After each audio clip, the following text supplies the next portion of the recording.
반야심경. 반야심경은 반야바라밀 다심경을 줄여서 부른 것이다.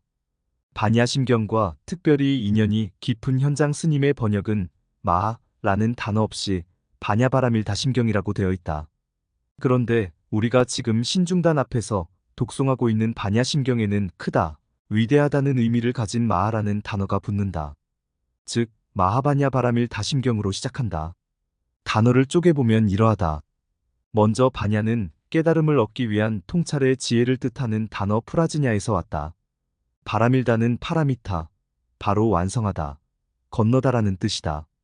더 쪽에서 살펴보면 파람은 피안의 언덕, 즉 건너편 기슭을 말하며 이타는 가버렸다는 의미를 지녔다.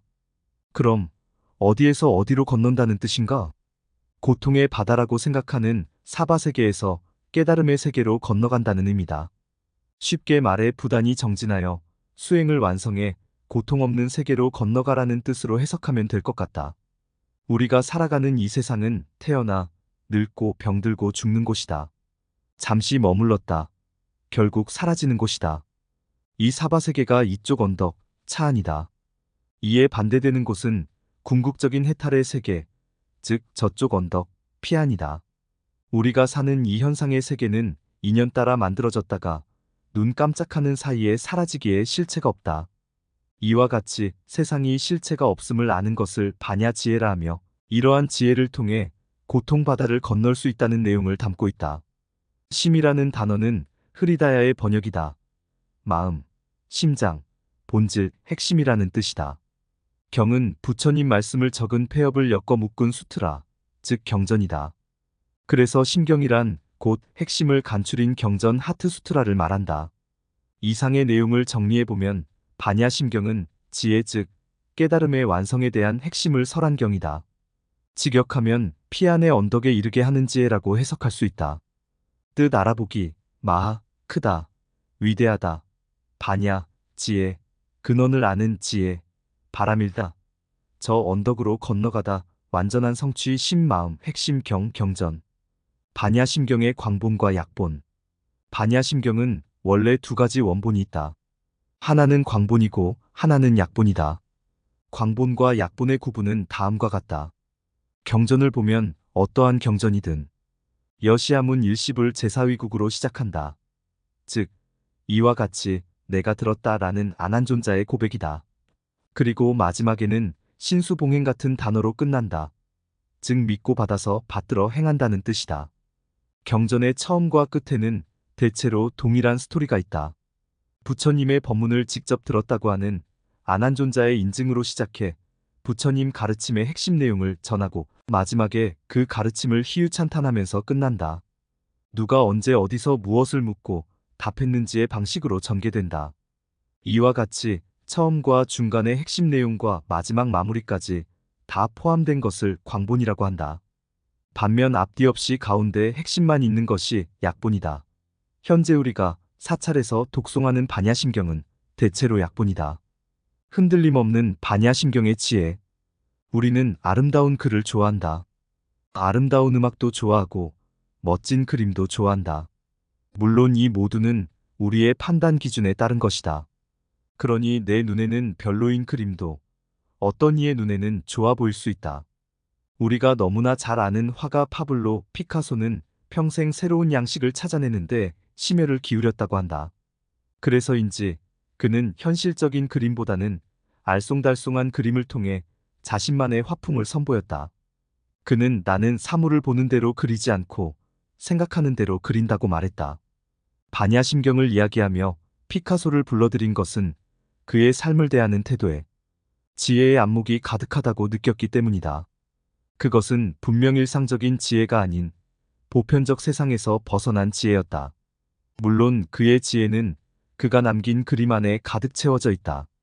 그의 그림을 보면 고작 눈앞의 것만 해결하는데도 전전긍긍하는 중생의 태도와는 사뭇 다르다. 시대를 넘나들고 세상을 벗어난 듯한 느낌마저 준다. 자, 그럼 불교에서는 세상을 초월한 지혜를 어떻게 볼까? 부처님의 말씀을 종합해보면 삼법인, 사성제의 연기, 중도 등이 지혜의 가르침에 해당한다. 그런데 경전을 자세히 살펴보면 지혜의 내용이 조금씩 다른 듯 보인다. 예를 들어 대한불교조 계종의 소위경전인 금강경에서는 금강과 같은 반야를 이야기한다. 반야심경과 마찬가지로 공사상을 다룬 경전이지만 공이라는 글자는 한마디도 나오지 않으면서 공을 설한다. 금강경에서 말하는 반야는 반야심경과 달리 단어는 같아도 고정관념을 타파하여 상을 없애라는 것이 핵심이다. 모든 것이 공하여 없앨 상이라고 할 것도 없으나 상을 없애는 것이 바로 금강경에서 말하는 반야 즉 지혜다. 한편 반야심경에서 말하는 반야지혜는 공에 대한 이해를 직접적으로 설명한다. 공이란 인간은 물론이고 세상 만물에 고정불변의 실체가 없다는 것을 파악하여 이르는 말이다. 반야심경에서는 모든 것이 공에 의해 형성된 것이라며 눈에 보이는 모든 것들의 근원을 밝혀내 보여준다. 즉 무엇이든 만들어낼 수 있으나 반대로 그 어떤 것도 만들어내지 않을 수 있는 것이 공이다. 반야심경의 지혜는 일상에서 활용할 수 있는 능력을 말하는 소소한 지혜가 아니다. 만물이 공한 줄 아는 통큰 지혜를 말한다. 즉 사람과 사물 우주를 꿰뚫어 아는 근원적인 지혜를 의미한다. 따라서 반야심경에서의 공은 내가 발 딛고 사는 이 세상으로부터 깨달음의 세계에 이르기까지 꿰뚫어 볼 수 있는 통찰의 지혜를 상징적으로 나타내는 단어이다. 공, 살아있는 부처의 눈. 공을 이해하려면 주의해야 할 것들이 있다. 우선 공이라고 하는 무언가 특별한 것이 존재하고 있다라고 생각해서는 안 된다. 공은 어떤 물질이 아니다. 이치를 말하는 것이다. 공을 하나의 존재로 인식하려는 의식을 끊어내야 한다. 그렇다고 해서 공이라고 하는 것은 아무것도 없다는 것이다라고 생각해서도 안 된다. 이것을 없을 무로 단정하면 안 된다는 말이다. 물론 반야심경에서는 뒤로 가면 갈수록 무, 자가 많이 나온다. 이는 이해를 돕기 위해 선택한 단어일 뿐이다. 공의 세계는 있다, 없다로 나눌 수 있는 문제가 아니다. 이분법적으로 나누어 생각하는 것을 타파해야만 오히려 알 수 있는 것이 공이기 때문이다. 그러므로 공은 있지도 않고 없지도 않다. 공은 부처님께서 깨달음을 얻으신 내용, 연기에 그 연원을 두고 있다. 즉 모든 존재는 인연화합에 의해 이루어진 것이므로 공하다고 말한다. 그러니 부처의 눈으로 세상을 보면 모든 것이 공하다. 여기까지만 말해도 재미없고 어렵게 느껴질 수 있다. 벌써 유튜브를 끈 분이 있을지도 모르겠다. 조금만 더 가보자. 그러니까 공을 쉽게 이해하려면 우선 하나의 약속된 언어로 생각하는 것이 좋다. 연기의 성품을 공이라고 이름 붙인 것이라 이해하면 쉽다. 무슨 말인지 우선 예를 들어보겠다. 우리는 서로 만나 인사를 나눌 때 안녕하세요라고 말한다. 우리말로 안녕하세요라고 말하는 것이다. 그런데 일본 사람이라면 오하요 고자이마스라고 할 것이다. 중국 사람들은 니아오라고 할 테고 독일 사람들은 구텐 탁지유티이엔 태그, 프랑스 사람들은 봉주르 번주라고 말할 것이다. 이렇게 나라별로 자기네 언어를 사용해서 인사한다. 즉 표현은 다르지만 각각의 언어 모두는 동일하게 안녕하세요라는 의미를 지닌다. 이와 마찬가지로 불교에도 적절한 약속 언어들이 있다. 연기라는 단어만 해도 그렇다.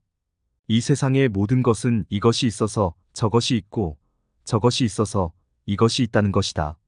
세상 모든 것들은 다 연결되어 있다.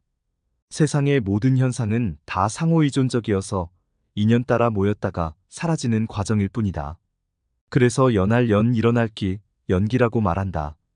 이것은 윗대의 불교도들이 약속한 불교 용어다. 연기라고 하는 단어가 가진 의미처럼 대승불교에서는 연하여 일어나는 모든 법칙 그러니까 그 속에 무상과 무아의 원리를 담고 있는 이치를 빌공자를 써서 공이라는 단어를 쓰기로 약속한 것이다. 어디에서? 대승불교에서. 특히 용수보살에 의해 공이라는 단어는 무아, 무상, 연기의 이치를 담은 세상의 원리를 품고 있다. 무아는 원래 부처님 당시의 지배적인 사상이었던 바라문교의 아트만 사상을 부정하는 데서 출발했다. 동물도 식물도 생명 있는 존재들은 다 무상한 존재인데 어떻게 절대적인 불변의 자아가 있을 수 있겠는가 하는 말이다. 그래서 부처님은 모든 생명은 누군가에 의해 창조된 것이 아님을 주장하며 무아라고 했다. 살아가는 것 자체가 인연에 의해 생겼다가 인연에 의해 사라진다.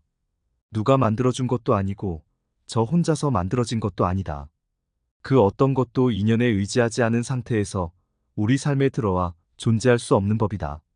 그래서 일체 만물은 원인과 결과로 이루어졌다고 말한다. 고정된 관계가 아니라 연속적으로 변화하며 서로가 서로에게 의존적인 관계로 엮여 있기에 고정불변의 실체가 없음을 말하는 것이다.